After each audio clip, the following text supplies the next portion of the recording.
Hello there. You're all very welcome to this hybrid event, which is a cross between a conference and a performance with lots of discussion and conversations in between. My name is Benjamin Dwyer. I'm Professor of Music at Middlesex University and Director of this event, New Pathways in Improvisation at MDX. Just before I came on here, I had this unusual thought that it appears that we have 180 registered viewers from all over the world, including those of you who are looking in from New Zealand. And it's extraordinary in a way that while we are in a real live space here, for us, you guys are in a virtual space. But you're all in your real space, and we're in your virtual space. We're here in London, it's about 10 a.m., and you're in various different cities and time zones. So we're already getting into extraordinary virtual, real, stroke virtual, stroke real scenarios, which is already mind-blowing, and it's only 10 o'clock and I need a coffee. So wherever you are, whoever you are, and whenever you are, you're all very welcome to this event. I'm very excited to bring this to you. This is our third attempt. COVID stopped it on 2 previous occasions. I guess this COVID pandemic, even though we're not clear of it yet, has forced us all over the world to think about community and isolation. We've all spent periods of isolation, some of us prolonged isolation. And now that we are at least somewhat open again, I think this pandemic has made us rethink what isolation is, and to rethink the importance of community, the importance of communication, what community means, what it means for us artists, dancers, players, visual artists to actually perform and deliver our work into the community, into the broader scene.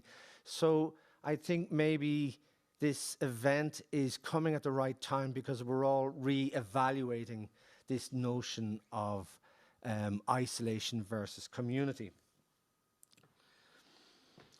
It's also a very interesting time for Middlesex University. We have a really vibrant faculty here in the Faculty of Arts and Creative Industries, and I'm delighted to say that we have a new dean, Kenny Iguanu. And you know, Kenny's style is very interesting. He's only on the seat of dean maybe a month or a little longer, and he is getting us to ask questions. He's getting us, well, let's just say I was at an all-faculty meeting about 2 or 3 days ago with the entire staff of the faculty, and the whole thing was, can you think outside the box? Because I guess this, and I say this reservedly, this post-COVID time, we want to rethink about community and how the university serves the community. And so Kenny is asking us to think outside the box. And I believe that maybe this event is the beginning of that. We're all going to be thinking outside the box, as you will see, hear, and observe over the next 2 days. So thinking outside the box is something of our motto. And that's what really improvisation is all about. It's all about thinking outside the box. It's a way of exploring creatively. Well, for children, it's a way of exploring creativity in a risk-free way. But actually, there should be some risk. If we don't take some risks, we won't make any changes. And that's the thing. I'll just, the first group you're going to hear is the ensemble in residence here It's a free improv ensemble called Scorched Earth. And I can tell you from my own experience, observing them as a tutor, is that while at the very early stages, the idea of playing freely, free of all your training, the students sometimes were a little apprehensive. But actually, over a while, I saw them develop and flower and develop this self-confidence, actually. And you're going to hear an extraordinary performance, I believe. But this is not just about being good at free improvisation. It feeds back into the student, into the DNA of the student. So if you can say, if we consider improvisation moving from the center of what you know to a future space of what you don't know, that's the risk. And if you have students, staff, all of us, people in the community, you know, making decisions to move from a position what they know and are comfortable in their safety zone, to make one step forward into an area where they don't know, you know, this is where change can happen. And I've seen how performing students play better, even when they are interpreting Bach or Mozart, they feel more confident as interpreting performers. So it's hugely beneficial to explore free improvisation as in the early stages of your development as an artist. The other important thing, and this is why Middlesex is quite important, is that we believe in embedded knowledges. Of course, we have courses, you know, where people need to study and read and write. But we are very keen on the notion of practice as research here. And we have a long tradition of it here. And I won't go into too much detail because I'll be talking about this in my paper, and I believe it'll come up in some other papers. But there has been a shift in the university in the last 30 years, in the broader university, where academia is acknowledging the knowledge that we have inside as being as valuable as the knowledge that you can attain through reading books.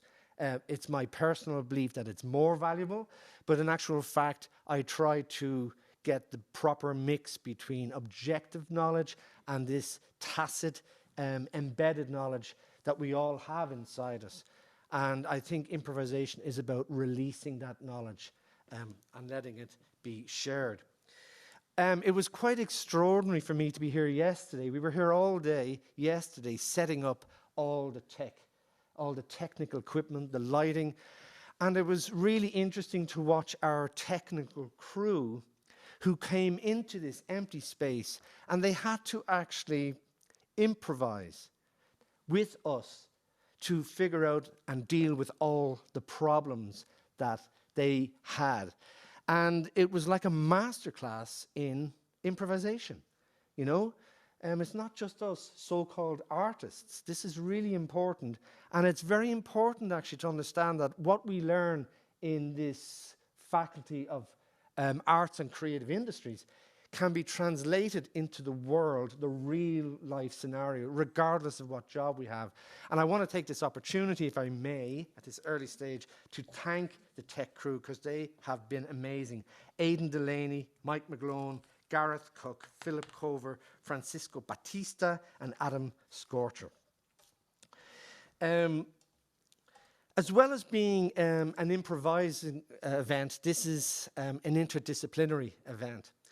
And I think it's important to realize, I think most people do, that we cannot solve problems, whether they're social, cultural, political.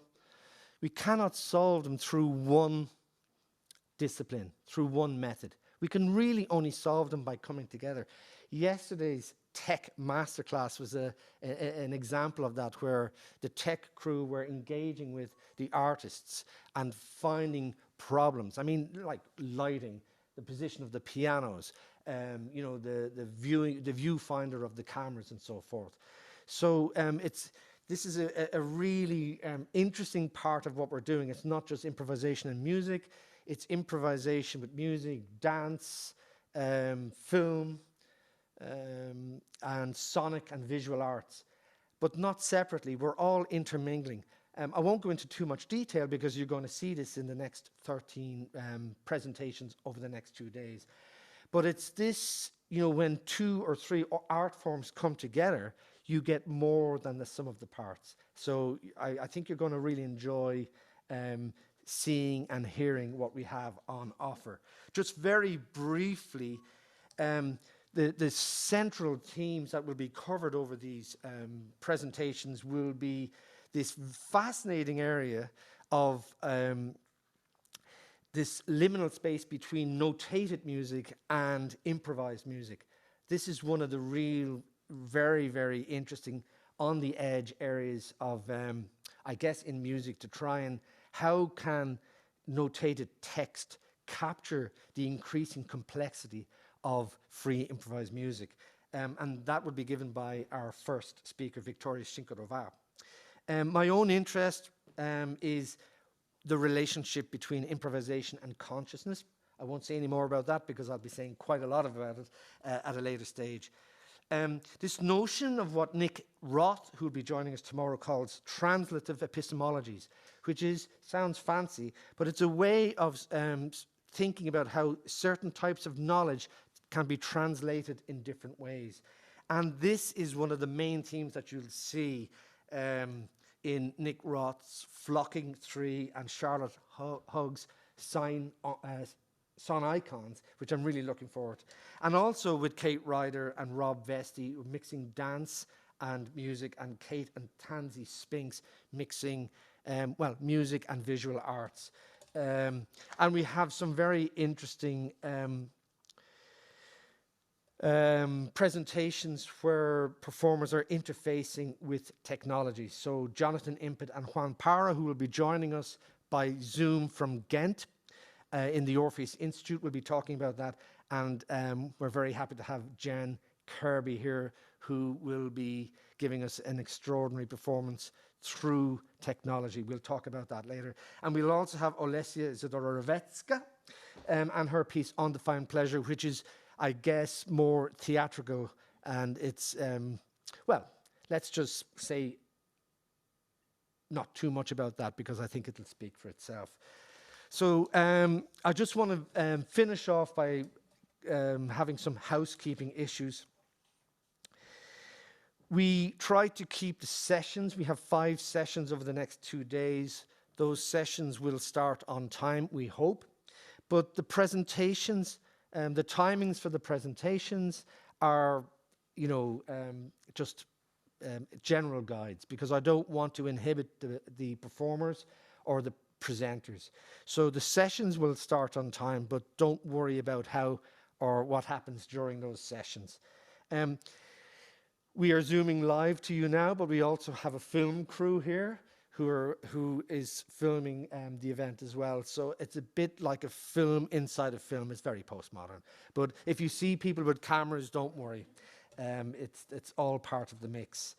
And we will try to have smooth transitions between each presentation. But, we have to prepare.